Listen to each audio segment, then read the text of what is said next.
Onde passou, o Lampião, conhecido pelo codinome o Rei do Cangaço, espalhou o terror.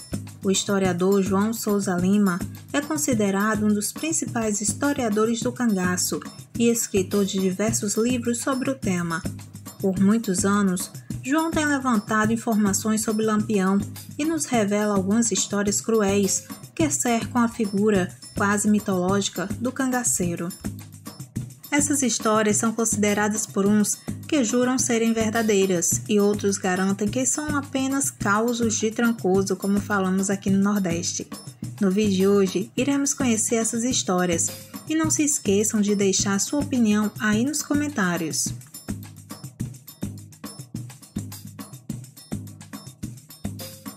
A primeira história conta que um certo dia, Lampião teria flagrado um homem abusando de sua própria irmã. Lampião teria ficado furioso ao se deparar com tal situação. Lampião teria ordenado ao homem cortar seus testículos e depois colocá-los numa gaveta e fechar com chave. Lampião então entregou um punhal ao homem e disse: "Volto em 10 minutos. Se você ainda estiver aqui, eu te mato." O objetivo do cangaceiro era torturar e obrigar o homem a cortar sua masculinidade para continuar vivo.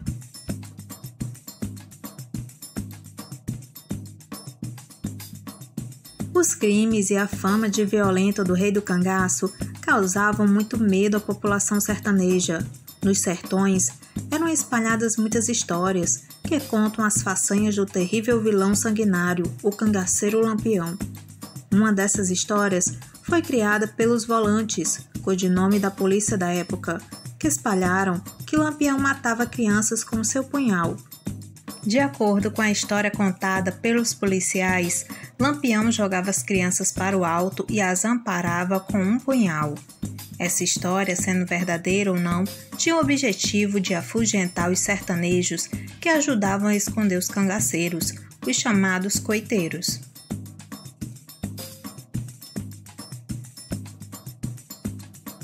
Outro relato que se espalhou como pólvora pelo Nordeste conta que durante as perseguições realizadas pela polícia na mata, Lampião conseguia se esconder porque subia nas árvores e fugia pelos galhos das copas, movimentando como um macaco ou o rei da floresta, o Tarzan.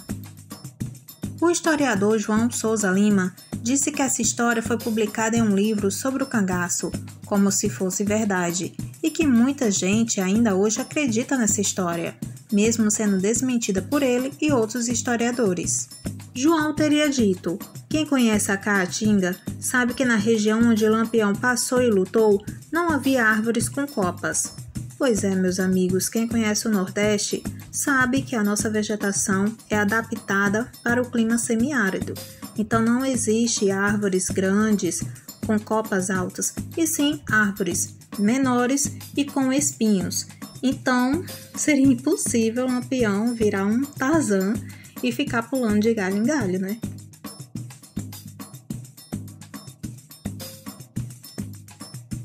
Certa vez, enquanto vagava pelo sertão nordestino, Lampião sentiu vontade de fumar, até que sentiu o cheiro da fumaça de cigarro. Lampião cavalgou em direção ao cheiro até encontrar um homem que estava fumando. O rei do cangaço vai até o homem e pergunta se ele fuma. O homem virou para olhar para quem tinha perguntado e, assustado por ver Lampião na sua frente, respondeu com medo: "Fumo, mas se quiser eu paro agora mesmo."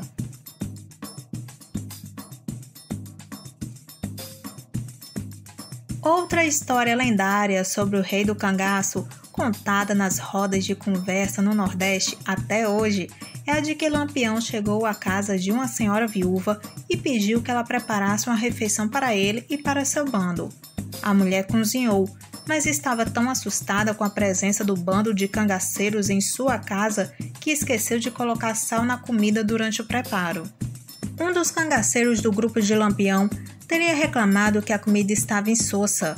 Lampião então teria pedido um pacote de sal para a mulher e o despejou no prato do cangaceiro reclamão e o forçou a comer toda a comida extremamente salgada, sem ter o direito de beber água.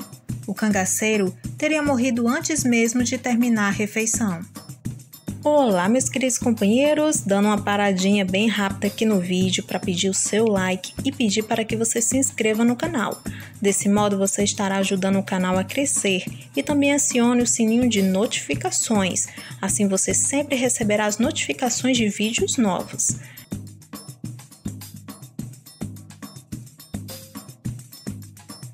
No sertão da Bahia, Lampião teria mandado produzir um ferro de marcar gado com as iniciais VL, Virgulino Lampião, entrelaçadas.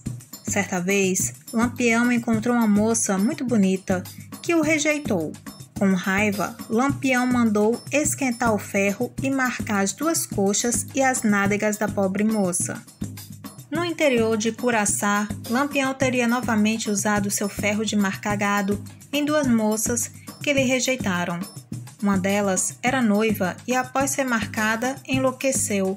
Lampião, achando pouco, mandou um de seus cangaceiros, que tinha doença venérea, abusar da mãe das duas moças. As três mulheres, traumatizadas após serem atacadas pelo bando do rei do cangaço, conseguiram chegar à cidade de Juazeiro. A mãe das moças ficou desorientada, dizendo que estava desonrada e queria morrer. A filha, que enlouqueceu, proferia palavras desconexas, que hora ou outra falava os nomes do noivo e de Lampião, enquanto que a outra filha só chorava. Histórias de Trancoso ou não, as histórias que cercam a imagem do rei do cangaço tornaram Virgulino Ferreira uma espécie de ser lendário que ainda predomina no imaginário das pessoas. Seus feitos são alvo de investigação de historiadores que buscam a veracidade das histórias contadas pelas pessoas que ouviram tais contos de seus pais e avós. Mas, verdade ou não, o terrível e sanguinário Lampião ainda nos fascina e terroriza. Alguns o tratam como um anti-herói e outros o consideram um criminoso cruel. Mas quero saber sua opinião. Você acha que essas histórias são apenas histórias inventadas pelo povo ou eram verdadeiras? Comentem aí nos comentários. Olá, meus queridos companheiros! Gostaram do vídeo? Se sim, não esqueça de deixar o seu like e se inscreva no canal. Isso ajuda muito mesmo o canal a crescer. Desde já agradeço por sua companhia aqui durante o vídeo. Até a próxima!